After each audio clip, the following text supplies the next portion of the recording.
dimanche, mesdames, messieurs, bonjour, bonsoir. Lorsque, dans les années 80, le Congo opte pour l'économie verte, la mode qui dit gouvernance écologique n'est pas encore en vogue. On était déjà en avance, même si qu'à un cas, comme dit l'autre. Nous percevions quelque chose que nous ne distinguions pas, comme il se doit. Est-il que l'homme était déjà l'épicentre de la question? Développement durable, gouvernance écologique, nous sommes au centre de préoccupation de l'homme, cette dernière qui fonde le soubassement du sommet de Rio plus 20, le sommet qui aura lieu en juin prochain au Brésil. Invité du dimanche, je reçois aujourd'hui David Makani, doctorant en sciences de gestion, travaillant sur les questions de stratégie et de développement durable au sein des entreprises. Monsieur Makani, je vous dis bonjour et surtout bienvenue sur ce plateau de l'invité du dimanche. Bonjour Monsieur Pos et je vous remercie pour l'invitation qui m'a été faite à cette émission.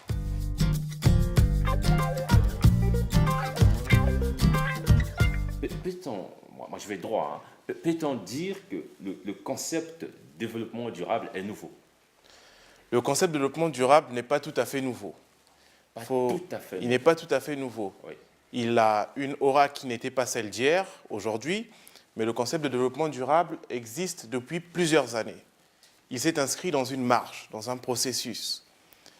À titre historique, déjà dès 1951, il y avait l'UICN, l'Union internationale pour la conservation de la nature, qui publiait un rapport. Ce rapport qui demandait de placer la nature et l'homme au cœur de l'économie. Quelques années plus tard, en 1972, il y a eu le sommet de Stockholm. En 1976, il y a eu l'apparition du mot éco-développement, qui est un mot qui a précédé le concept même de développement durable. Dans la définition même de l'éco-développement, on est à quelques mots près à la définition du développement durable. Et en 1980, il y a également eu un rapport qui, pour la première fois, utilisait le mot développement durable. Et c'est en 1987 que la commission Brundtland définit le rapport, dans son rapport, le concept même de développement durable. Justement, vous dites à quelques mots près de la définition du terme développement durable. Alors, définissez-nous ce terme. Voilà. Avec les mots les plus simples, je vais dire. De façon plus simple, on dira que le développement durable peut être défini comme un mode de développement qui permet aux générations présentes, donc actuelles, de satisfaire leurs besoins sans pour autant compromettre la capacité des générations futures à satisfaire les leurs.